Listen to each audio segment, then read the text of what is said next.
unshakable, unstoppable. The song we began with this morning, the mighty God, the ever-living one. On and on and on. The Bible is full of your names, your titles, and all that those names and titles mean to us relationally. I'm simply praying just now that we would be more intentionally aware of that. I fear that often, the old phrase is true, that familiarity has bred contempt. We take you for granted. Somehow we've fallen into the trap of believing that we need faith only at the moment of our spiritual birth, of being born by your Spirit. And the rest of our lives we live by common sense and logic. God, help us to be people of faith at all times. As we just sang, good times and bad. You know what you're doing. Give us the faith, the confidence, the deep conviction to believe that, to act like we believe that, and to talk like we believe that. And indeed, you are the King of our lives, the God of our lives, and you alone occupy that spot, that place in us, and to us, and for us. Help us to see that this morning in the book of Ruth. Help us to catch this great overarching biblical line in your story. Do you know what you're doing? And you will accomplish your purpose. You will keep your covenant that you've made to your people. God, help us to believe that and to know that just as you've been faithful to all those before us, you are faithful still now. Do that this morning. Be greatly encouraged by it. Please, God. In Jesus' name, amen. Amen. Thank you. You may be seated and make your way into the book of Ruth, the Old Testament book of Ruth. The book of Ruth and the book preceding it, the book of Judges, and the book following Judges, the first books in 1st and 2nd Samuel, all of them were written by Samuel. And no doubt there were some, what would we call them, clerks or secretaries, whatever word you would use, some assistants that would compile some of his notes and his sermons and his statements. But it's all traceable to Samuel. He's the one that tells us about this. The book of Ruth takes place during the Judges. It's a standalone book. It's a standalone statement of God's work and God's grace. But it took place during the times of the Judges. I'll spend just a quick moment here. The book of Judges is the first 16 chapters are telling you a brief story of 12 of the judges.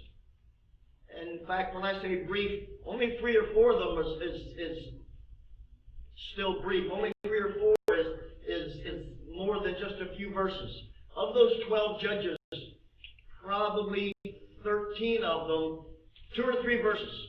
And that's all you know about them. The ones you know the best would be Gideon and Samson. Samson is the last of that list of 12. And most of us know the story of Samson out of all the judges the best. But then the remaining chapters of Judges, starting in verse 17 to the end of the book in verse 21, I believe, chapter 21, are 2 events that help you to see in fullness what the times of the judges were like. Chapter 17, I've given you this in the introduction there. Chapter 17 is talking about a guy named Micah. And it was during his time that the nation fell into great idolatry. This is an ongoing problem in the Scriptures because it's an ongoing problem with us. And I know we don't believe that in the 21st century, but we have our idols. They're not made out of stone and wood, or we don't bow down to them and worship them, but we look to them for our protection. We look to them for our provision. We look to them for our fulfillment, our satisfaction. It could be a job. It could be a friend. It could be a bank account. I don't know what you're looking to. But they become idols to us. So, the issue of idolatry is dealt with. Then, beginning in chapter 18, particularly chapter 19, there's a really horrific story of this man named Gibeah who's traveling. And the custom was to find just an open house. Maybe you had a spare room and you would take in travelers, you would take in visitors to the city. And so this man does that. And I don't mean to be too graphic here, but it's pretty nasty. His wife is taken and abused to death. And then dismembered and parts shipped to the 12 tribes of Israel.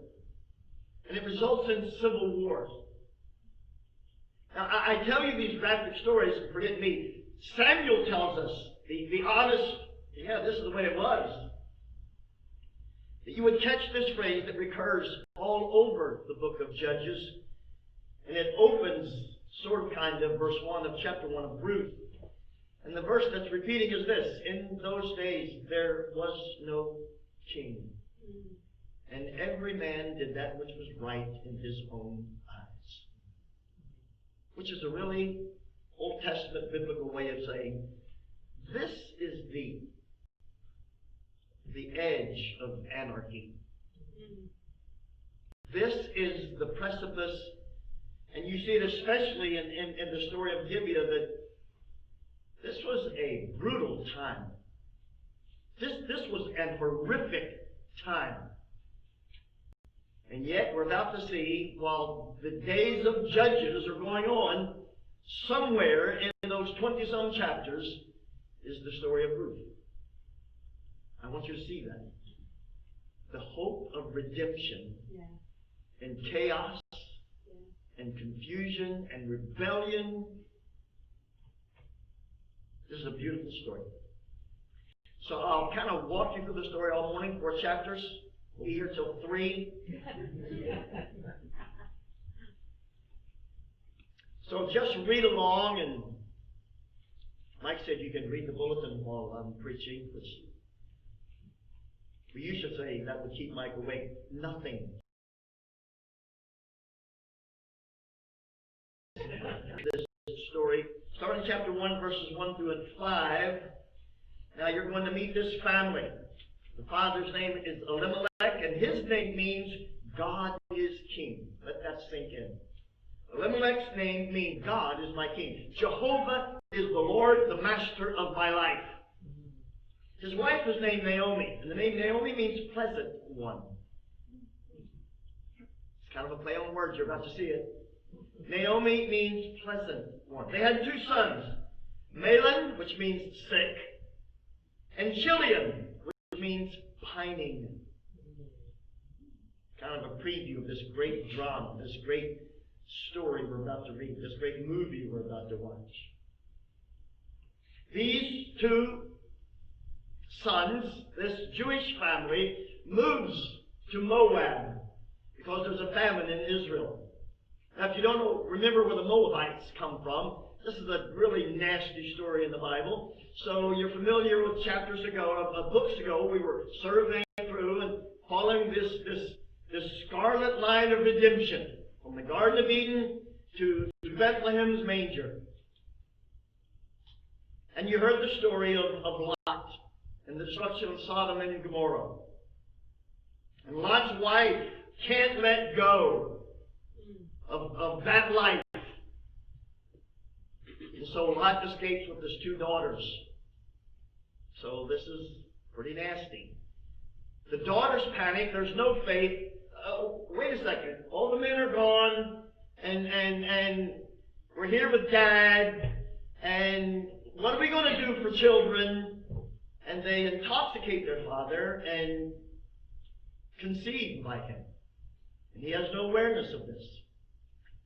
And each of those daughters bear a son, and one of them is named Moab. That's where the Moabites come from. And one of them is named Amnon. That's where the Ammonites come from. And so Samuel is just, again, telling us, setting up the story, the first 5 verses of chapter 1. This is the setting that all of this is about to unfold. That this family walks into all of this, and look what God is about to do. These 2 boys married 2 Moabite girls. Orpah means stiff-necked. Ruth means friendship. And you're going to meet a guy named Boaz, and his name is about strength. These are the players in this great drama we're about to see. So, sure enough, they go. That's the first 5 verses. Chapter 1, verse 6 over to verse 18. In fact, it's verse 16, 17, and 18. Focus on those. Chapter 1, 16, 17, 18 is that great passage. So, everyone's dead and gone. Elimelech has died. Naomi's 2 sons have died. And now Naomi and her 2 daughters-in-law, Orpah and Ruth, are 3 widows. They've been married for a while, the 2 girls and the 2 sons. They've been married for 10 years, it seems, and still no children. And Naomi is, in fact, you're going to see it in a bit, she says, well, just call me bitter. I want to change my name. I want to change my name. And it's in that context that you know this phrase from verse 16. When Naomi says, look, it's over, forget about it, I'm going back to Israel, the famine there is over, I've just been, my life has been destroyed here, I'm leaving, you girls stay and start over, I'm sorry, I'm done, go home. And then Ruth says, Mom, my translation, no, Mom, where you go, I will go. Where you lodge, I will lodge. Your people will be my people. Your God will be my God. This girl, Ruth, believes in the power of Jehovah more than Naomi does. Have you ever had unbelieving friends who were just coming to faith, or someone who has stepped into this trusting Jesus for all their life, and they say things that make you think, why didn't I say that? Why don't I think that way? Why don't I act in faith the way this person, not yet a Christian, or just became a Christian? That's what Ruth is doing with Naomi here.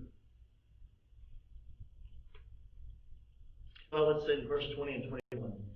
Sure enough, Naomi says, just call me Mara, because I am one bitter woman. Now, this sounds like I'm being funny and sarcastic, but I've known a few bitter and complaining women in my life, but none of them thought that they were. This woman is saying, absolutely right. I'm mad at God about this. And she says, He has dealt bitterly with me. She knows who she is and she owns it, and she's blaming God for virtually all of it. Wow. Yeah. Just get a mental awareness of the setting that we're dealing with here. This is not wine and roses. This is not good times roll. This stinks, and there's nothing about this good anywhere. Especially for me and my family, what's left of it. These girls, they make me just remember what all I went through. Just go home. And Orpah says, okay. But Ruth says, no, your people, my people. Yes. And there's chapter 1. Yes. Chapter 2. So they get back home. Naomi's an older woman. But even the Moabites are familiar with this practice of gleaning. It's a harvest time of harvest.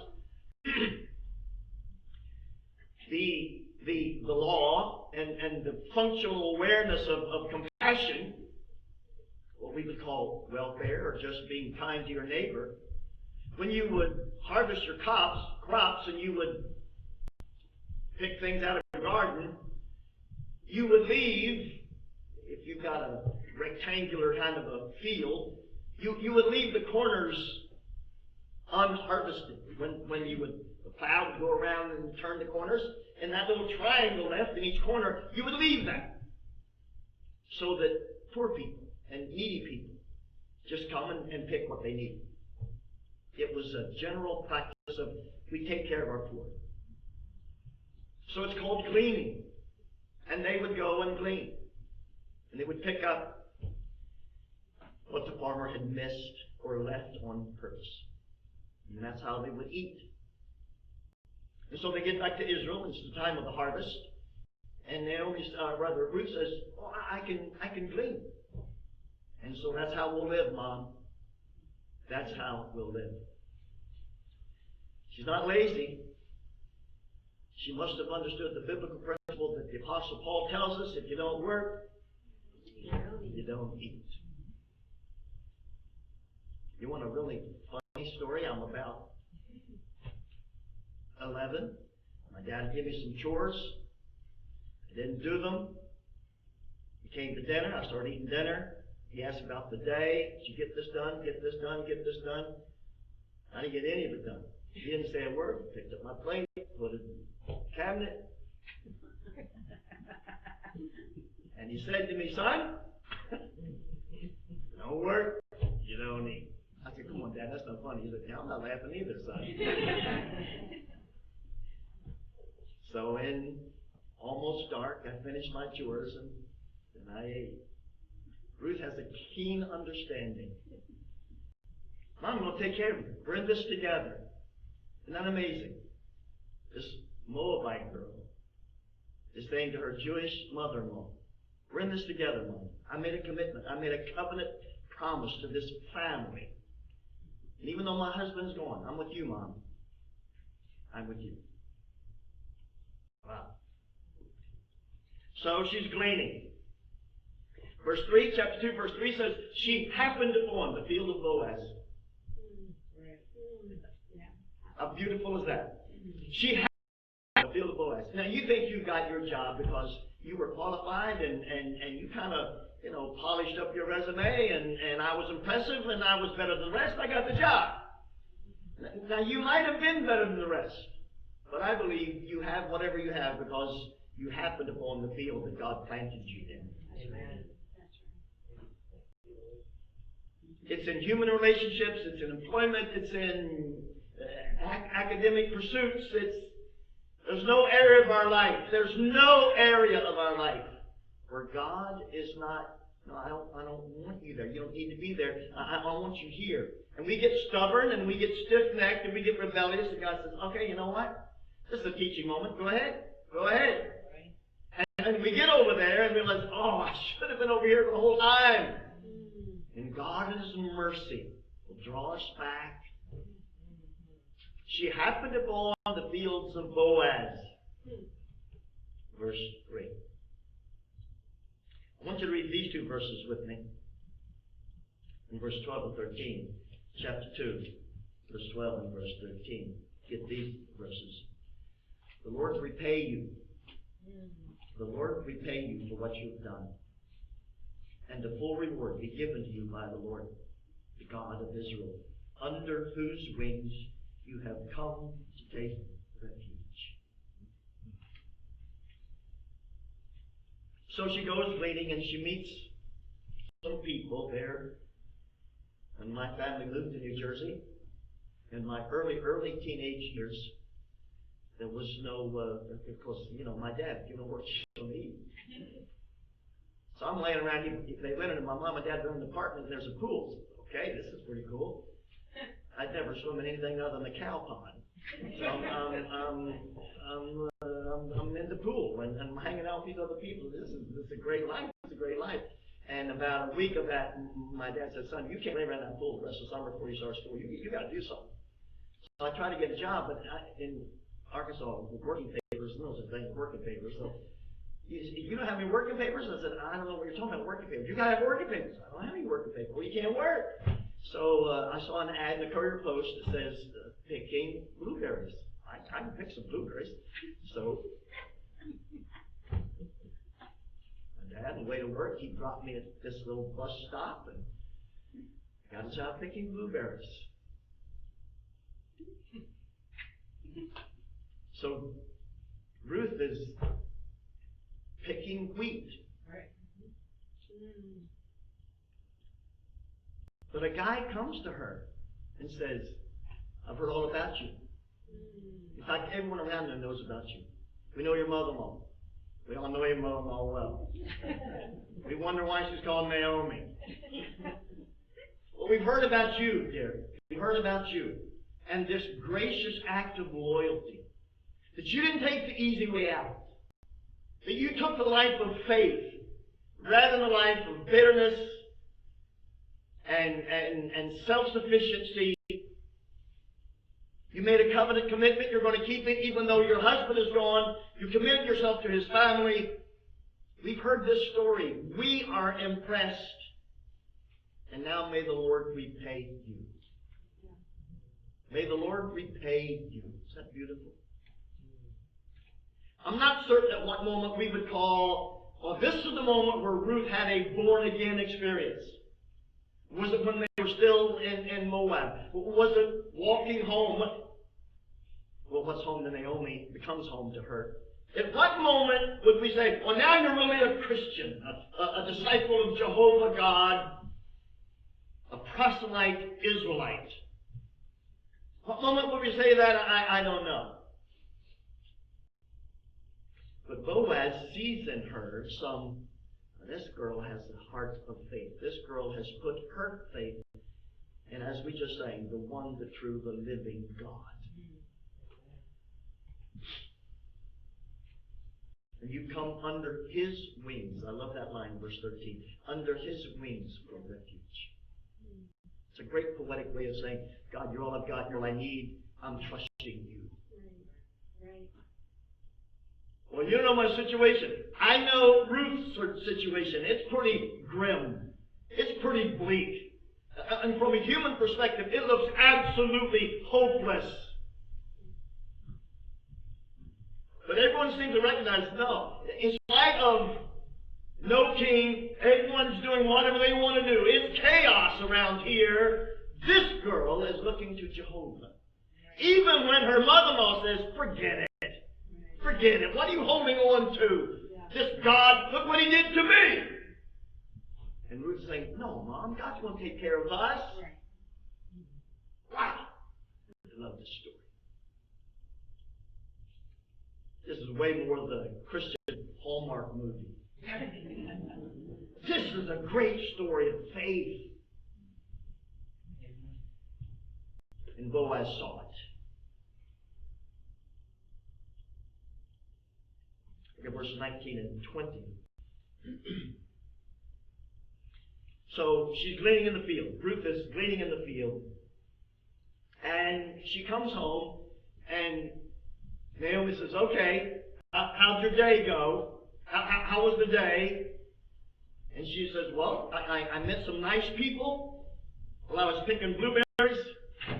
I met some nice people when I'm working in the field, and they were kind and considerate, because we're all in the same situation. We all have nothing. We're all trying to get whatever we can get. So they were nice and kind. But then the owner of the field came over, because I saw him talking to some people, and they were talking, and he found out that then he came to talk to me and said whatever he said. And one of those lines is there, verse 12 and 13. And then Naomi says, well, what was his name? And she says, Boaz. Boaz? B-O-A-Z, Boaz, that Boaz? Yeah, that Boaz, Mom, that Boaz. What's the big deal? Oh, that Boaz is, and I notice this phrase, one of your redeemers, one of our redeemers.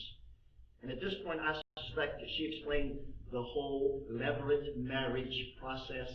I don't want to spend a whole lot of time, but in essence, it's this. that if, for instance, I'm the younger of two sons, if my older brother dies before he has a son, then it's expected that I would, through his wife, provide a son. He and his wife would provide a son that would be my older dead brother's heir. And that was the custom. So a redeemer is some brother. If there's no brother, it could be a cousin. It's some, and there's an order by who's the closer or the more distant relative that can redeem the property and the heritage of the deceased. Elimelech is dead. Mahlon and Chilion are dead. And there's no one to take care of Naomi or Ruth. But there are these redeemers. How about that word redeemer? Yeah. That's right. There are these people that can step in and do for us what we cannot do for ourselves. And restore us back to our original family line.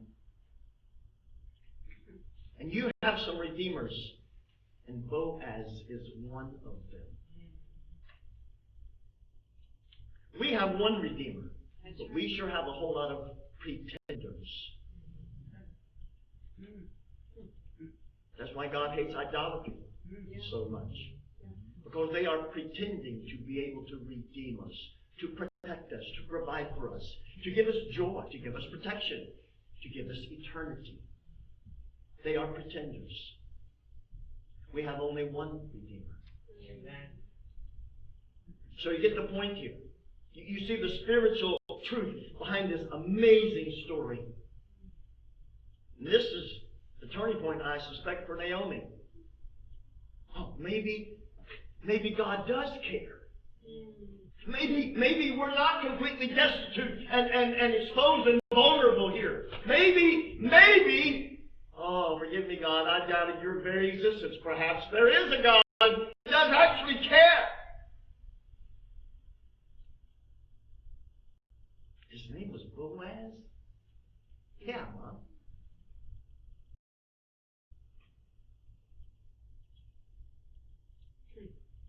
And maybe you're talking about Jesus, your Boaz, and your kids are saying, Mom, I'm tired of hearing about Jesus Boaz. Leave me alone.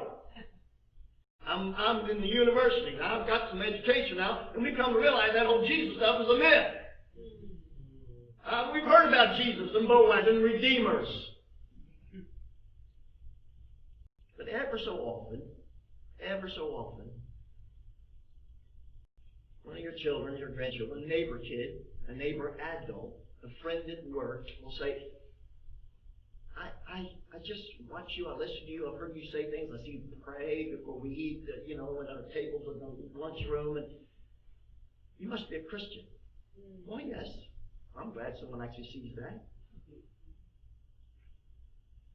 Could you tell me about Boaz, metaphorically speaking? I'm curious. I'm reading this book. I saw this guy on TV. I heard this thing on the radio. I don't know who to go to with this. Could you tell me? That's the work of God. Amen. And something happens in Naomi here that there's hope.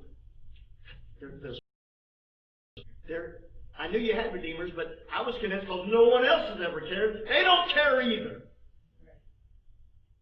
But you met Boaz. God led you to his field. You happened to go to his field, and he came over and talked to you, and you're telling me his name was Boaz? Do you know what this means? And she would have explained all of that to you. This is tremendous. Okay, this is what we're going to do, honey. And then chapter 3 unfolds. Chapter 2 is gleaning in the field. Chapter 3 is, well, we've gathered all the grain. The harvest is pretty much over. But now we have to separate the chaff from the seed.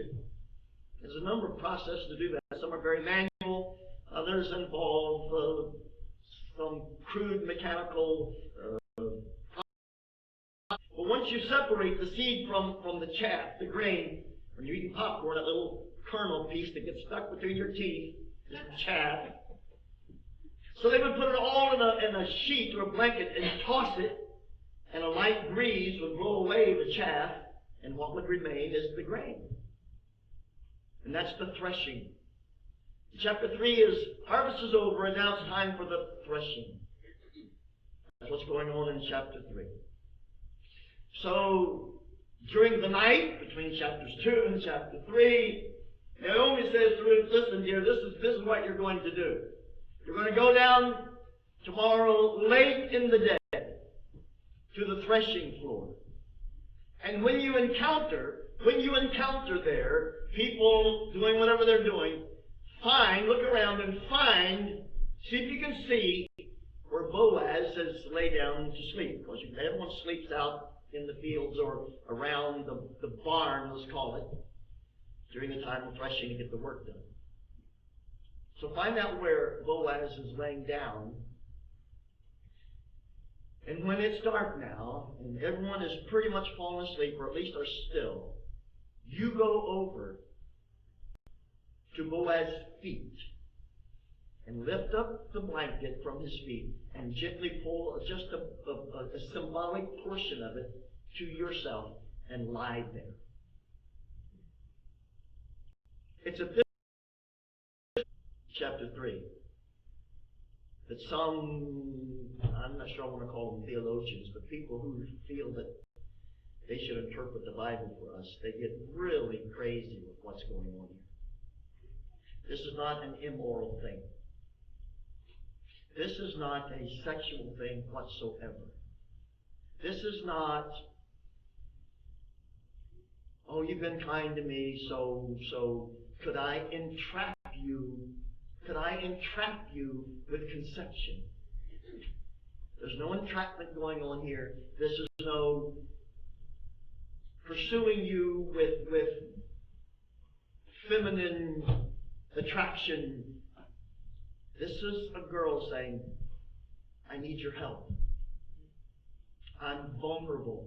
I'm dependent. Here's my situation. In fact, you know my situation. You know my mother-in-law. You've met me. You know our story well. And I'm coming here tonight saying to you, would you help us? I'm putting my life in your hands. And I'm saying, could you take care of us? Isn't that what happens to us when we're born of the Spirit of God? That we realize our brokenness, that we realize our vulnerability, that I'm standing before a holy God, and as good as I might be by a cultural standard, I know I'm not righteous enough to come into the presence of God in heaven. I'm not sinless.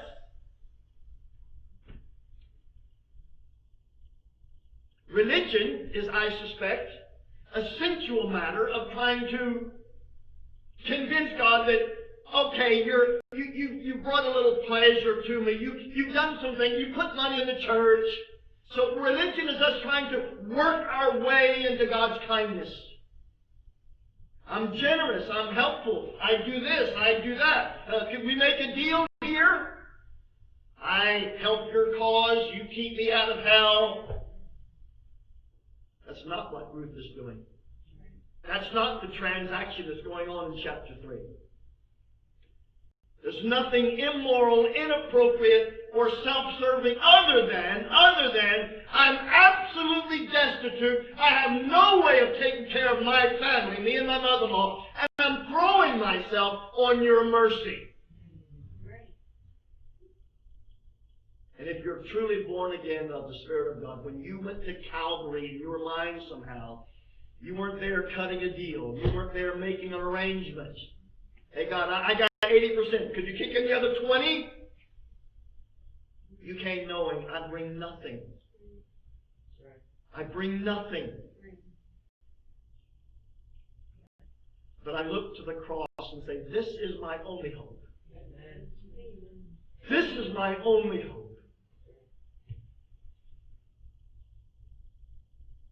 The big issue with language is important here. I'm not so much convinced that we accept Jesus, that He accepts us. We come to Him and say, I have nothing. I bring nothing. I bring my sin, and you bring me your righteousness. How does he make out in this deal? This is God's grace. And this is a girl who recognizes I'm dependent on someone else's kindness towards me. This is beautiful.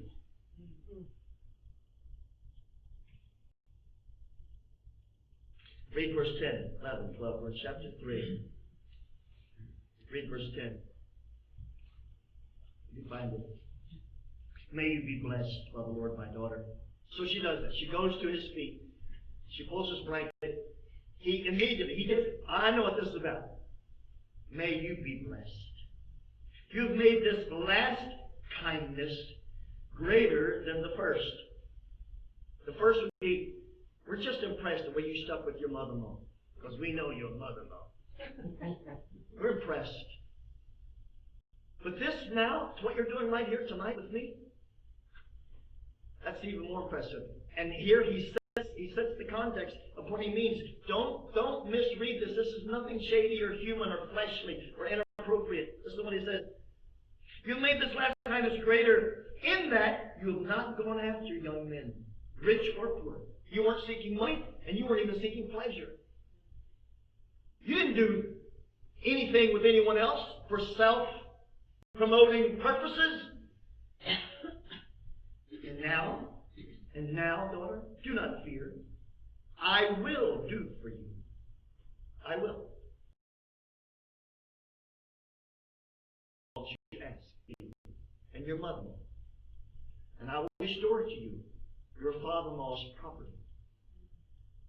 And we will combine my property with his property, and we will be a family. I will do that for you. I will show you grace.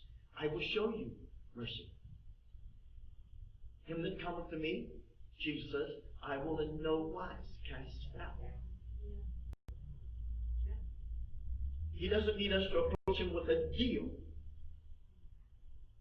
But when we come to him, our brokenness and our vulnerability and our absolute dependency, then like Boaz, he says, I will do for you. I will do for you all that you ask.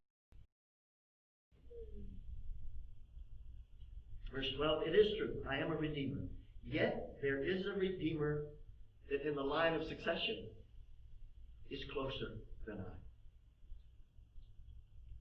Now Jesus has no competitors for redemption. He has pretenders. And to some of us, we used to, and maybe God help us still do, think that the pretenders are closer than Jesus. This is an age-old story and a problem. Adam and Eve knew that they were made by God. They knew that God made the garden and put them in the garden, and they had the whole garden to enjoy. But there was this moment where they thought, that angel that we know to be Satan, that angel, we think he can help us more than God.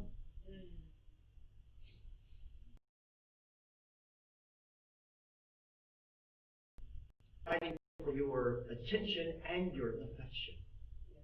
This is why God hates idolatry. Not because God is insecure and he needs us to pop him up so he can feel better about himself. God is not insecure. And our worship does not make him feel better about himself. He hates idolatry because he knows idolaters are rapists. That the whole point of idolatry is to steal us away from the God who truly loves us. Well, if he really loves us, then why we let so much difficulty happen? God has purposes in all things, and just because I don't understand them doesn't mean that God's not fair.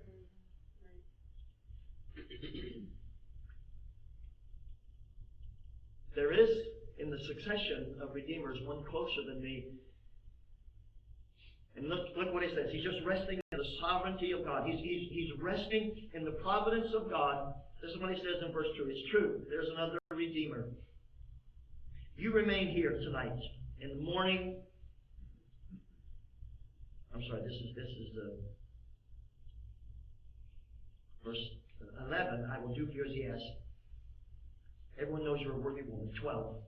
I am a redeemer, yet there is a redeemer nearer, that's it, nearer than I. 13. Remain tonight in the morning, if he will redeem you. Good. Now, if this was just about a selfish physical act or a selfish land grab, then Boaz and Ruth would have made some kind of secret deal. Let's not tell the near redeemer. We'll sneak around, we'll do something, we'll cheat him, and we'll be happy ever after, me and you. No. Boaz is a godly man. And Ruth is portraying by now some godly convictions, and he says, the point here is redemption. Not who gets the credit or the pleasure of it. The point of redemption. And if he will do it, then so be it. You see his character? They're resting in the purposes and the plan of God. Can you do that with your life? Or do you redeem me, but then we'll make our own life? I want to get salvation. I want to go to heaven when I die. I want some little card, some little ticket, some little tingling in my soul that I won't go to hell. But I'm not sure I want to do all this other stuff. No, Boaz says, if he will redeem you, then he will redeem you. So be it. Let's trust God here. Let's trust God here. There's a clever idea.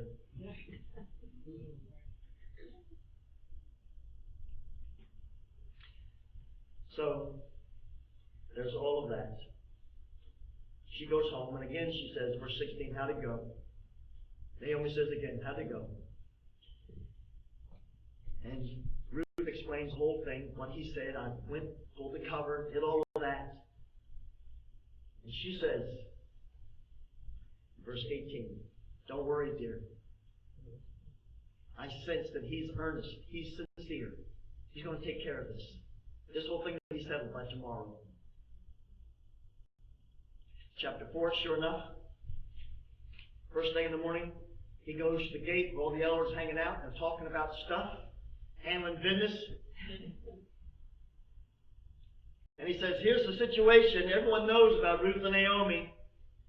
And I am one of her redeemers, but there's one closer than I, and I went and found him, and I brought him, and now the two of us are here, and I'm making my proposition to you, the elders, and to the closer Redeemer, and the position is what I've already said to her, and I'm now saying to the elders and to him, that if you want to take this responsibility on, you have first right to that. And he says, yeah, property I have to pay for and get it, and crops, yeah, let's do that. And then Boaz says, but you also have to marry Ruth. Well, if not, at least marry her. You have to have a son by her, and she'll at least be your concubine and not your wife. And he says, no, I can't do that. I already got a wife at home. She don't roll like that.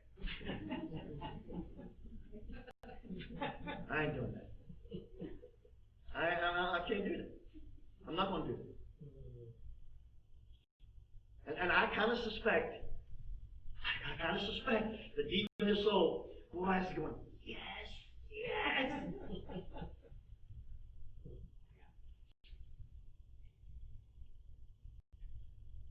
So, verse 5 and 6, he does it. The near Redeemer says, okay, I'm out. In verse 11 and 12, the rest of chapter 4, you now see the bigger picture. This isn't just a happily ever after Ruth and Boaz, because they were. It's a beautiful love story in humanity. But it's so much more than that. And that's why it's important for us to look at the book of Ruth theologically more than experientially. Because we're seeing God keep His promise to Eve in the garden speaking about Satan and Eve, he says to her, your seed will bruise his heel, and his head, and his head will bruise your son, your seed's heel. Jesus will come. Jesus will come from you, Eve. Jesus will ultimately come, and he will crush Satan. And we see that promise and that plan carried all the way through to Noah, to Abraham, to Isaac, to Jacob, to Joseph, to Moses, to Joshua. And woven in that beautiful story of God's covenant-keeping life is this small little tucked away in the horrible era of the Judges, when it's chaos and craziness. Right. Here's a girl who's a convert, not even Hebrew, Right. saying, Yeah. Mom, I'm trusting in your God. Yeah. And look how God came through not only for her, but kept his own promise that we benefit from, that ultimately the Messiah was born. This is a beautiful story. Finish up with me. Verse 11, chapter 4, and verse 11. All the people were at the gate, and the elders. We are witnesses. This exchange just happened here, this conversation, these commitments that were made, or in one case was not made. We are witnesses to all of this. May the Lord make the woman who is coming into your house like Rachel and Leah. Look at this line. Who built together the house of Israel. These are the two wives of Jacob, Rachel and Leah. You know that story, right? He's made a deal with Laban, his father-in-law, to marry Rachel.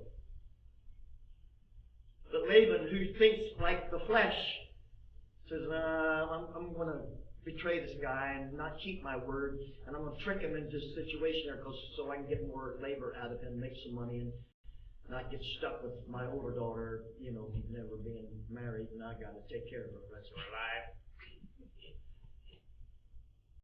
So he thinks he's consummating his marriage to Rachel, and the next morning he discovers it's Leah.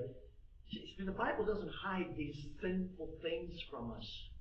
Because we all have these sinful things in our lives too. But we see the providence of God in spite of. That's a great God right there.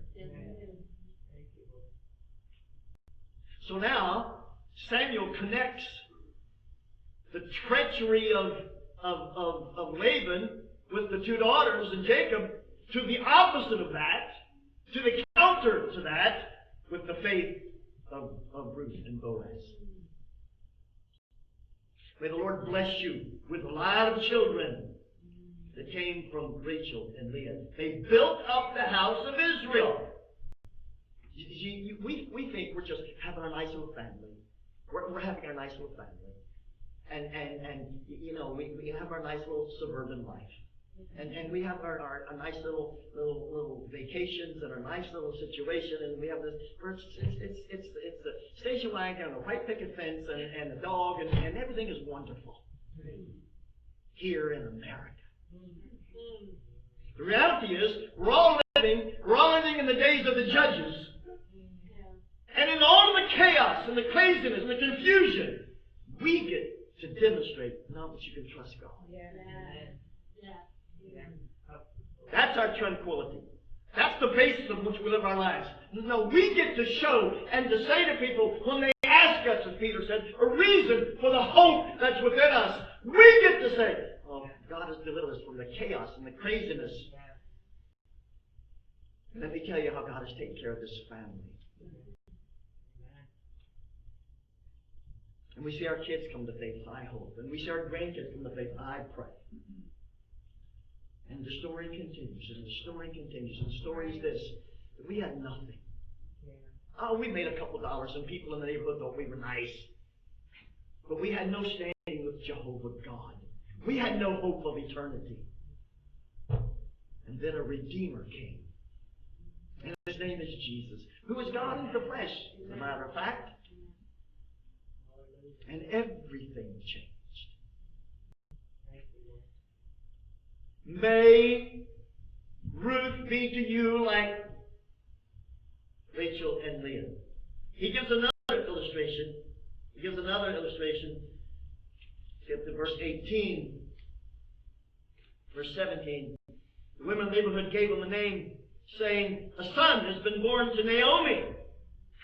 Kind of interesting. Because they understand that succession of family line.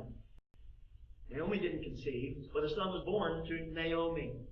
They named him Obed, for he was the father of Jesse, the father of David. Now these are the generations of Perez. I skipped over Perez's name back in the previous verse, but you see it here in this summary of the book. Here's another nasty story from the Bible. Judah, who's the head of the tribe of Judah from which Jesus came,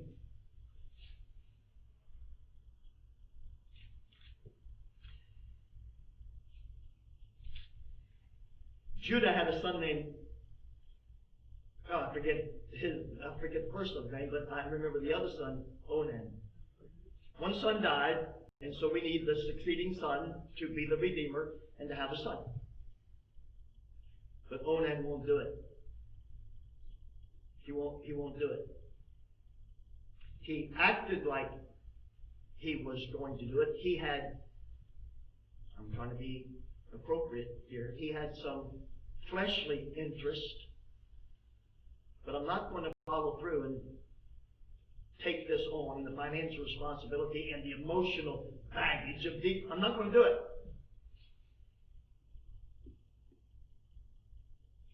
And so the widowed daughter-in-law's name is Tamar. And she does trust the flesh. And she disguises herself, and she entices her father-in-law, and she conceives by her father-in-law.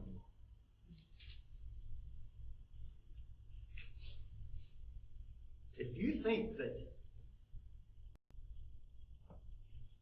the birth of the Messiah is without unbelievable off-track directions and a reset, and you get crazy and it resets, and you get crazy and it resets, it's all over the Old Testament.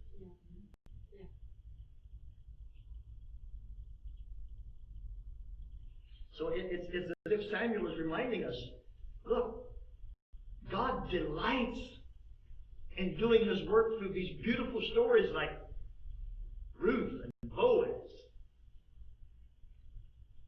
But God will accomplish His purposes even if He has to use less than noble processes like Rachel and Leah, or the lack of participation by Judah's son Onan, and the deception of his daughter-in-law Tamar. And so catch these names again. Obed is given to us in verse 17. 18 is the longer line. Here's the generations of Perez. He fathered Hezron, who fathered Ram, who fathered Amminadab, who fathered Nashon, who fathered Salmon, here it comes, who fathered Boaz, who fathered Obed, who fathered Jesse. And Jesse had these 5 sons. And God says, one of your sons will be the next king of Israel. So He lined up the older 4. And evidently David was born way late in life. And He lines up these sons. And Samuel goes to look at, to interview these 4 sons and see which one is the one that God is talking about.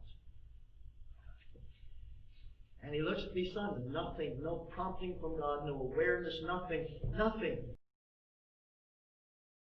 And he says, David, I'll take care of the sheep. And the one that was not even considered turns out to be God's choice. These are God's ways. These are God's ways. most of it is rebellion and chaos and treachery and near death. Most of them drowned in the Nile River. But he was spared. And on these stories go. Because God is keeping His promises to gather to Himself a people, to redeem to Himself a people. And we're a part of this great drama being played out throughout all of the generations.